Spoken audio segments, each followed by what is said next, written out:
Hello बच्चों, कैसे हैं आप लोग। उम्मीद है आप लोग बहुत अच्छे होंगे, फिट और फाइन होंगे। तो बच्चों, आज का क्लास बहुत खास होने वाला है। सबसे पहले आप इस फॉर्मूला को देखिए।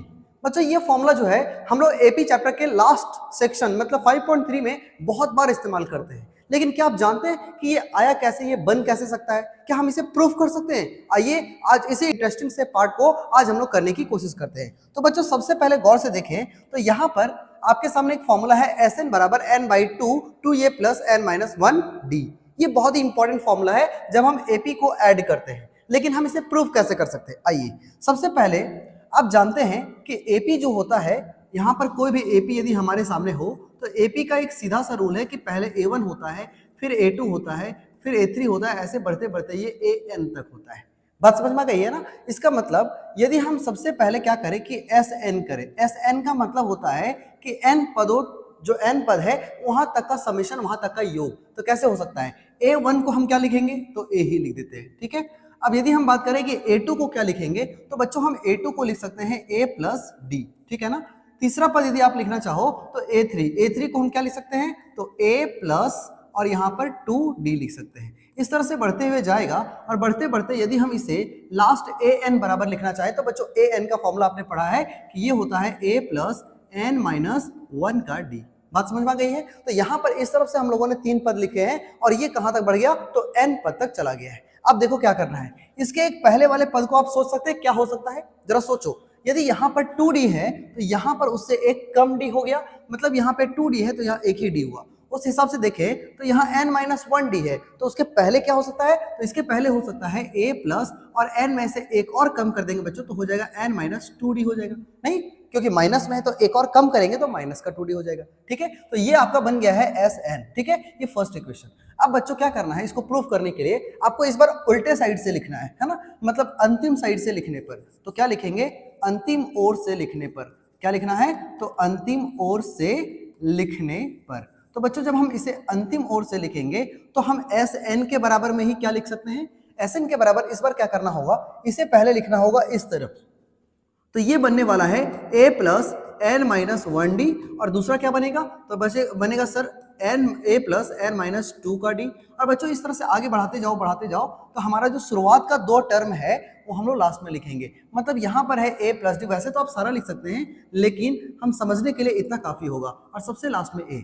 आप गौर से देखो तो इसका ही उल्टा रूप है ये, है ना। यहाँ पर ये इस तरीके से बढ़ रहा है और यहाँ पर हम उल्टे दिशा से इसको इस तरीके से हम लोगों ने लिख लिया है, ठीक है। अब क्या करना है? बहुत ही छोटा सा स्टेप है, आपको ध्यान से समझना है। देखो सबसे पहले क्या करना कि एस एन, ये जो फर्स्ट वाला पार्ट है और सेकंड पार्ट है, इन दोनों को हम ऐड कर देते हैं। इसे हम मान लेते हैं इक्वेशन नंबर 1, इसे मान लेते हैं इक्वेशन नंबर 2। और हम क्या करेंगे, यहां से इक्वेशन नंबर 1 इक्वेशन नंबर 1 और इक्वेशन नंबर 2 को यदि हम ऐड कर देते हैं तो इक्वेशन 1 प्लस इक्वेशन 2 कर दो तो बच्चों क्या हो जाएगा बताओ? यदि हम इसको इससे ऐड करते तो एस एन और एस एन मिलकर के क्या हो जाएगा? तो सर 2SN हो जाएगा। यहां तक तो सबको समझ में आ जाता है। अब गौर करो, यदि हम ध्यान दें तो गौर से देखो बच्चों, इसका पहला पद और इसका भी पहला पद, इन दोनों को आपस में ऐड करना सीखो। तो यदि हम इन दोनों को आपस में ऐड करें तो क्या बन जाएगा? ये बन जाएगा बच्चों a और a मिलके हो जाएगा 2a और प्लस ये मतलब n माइनस वन का d, ठीक है।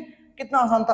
अब क्या करो, इसका दूसरा पद ऐड करो। तो इसका दूसरा पद और इसका दूसरा पद यदि हम इसे ऐड करते हैं तो इसे हम साइड में करके दिखाते हैं ये क्या आता है। बच्चों यदि हम a प्लस डी, यहाँ पर दिख रहा है ना, तो a प्लस डी और दूसरा साइड में क्या है? तो a प्लस और इस d को अंदर गुना कर दीजिए तो हो जाएगा dn और माइनस का 2d।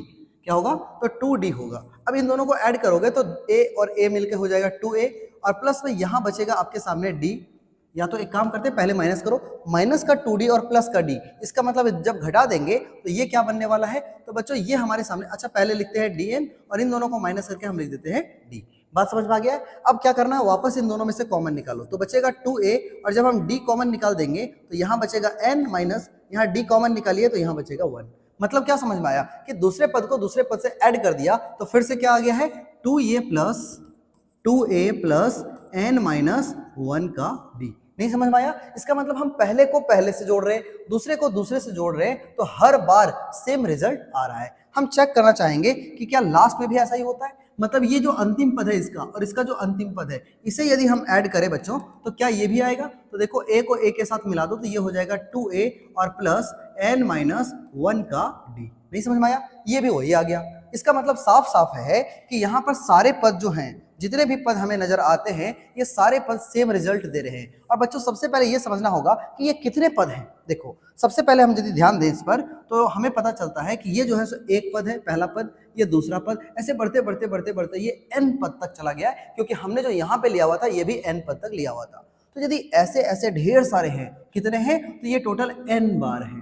ये कितने बार है बच्चों, तो ये टोटल n बार है। तो सोचो यदि हम सेम चीज को n बार जोड़ते हैं, जैसे कि आप एग्जांपल समझो, यदि हम 2 + 2 + 2 + 2 सेम चीज को 4 बार जोड़े तो हम इसे ऐसे भी तो लिख सकते हैं 1 2 3 4 बार, और जो चीज है वही चीज को हम लिख दें।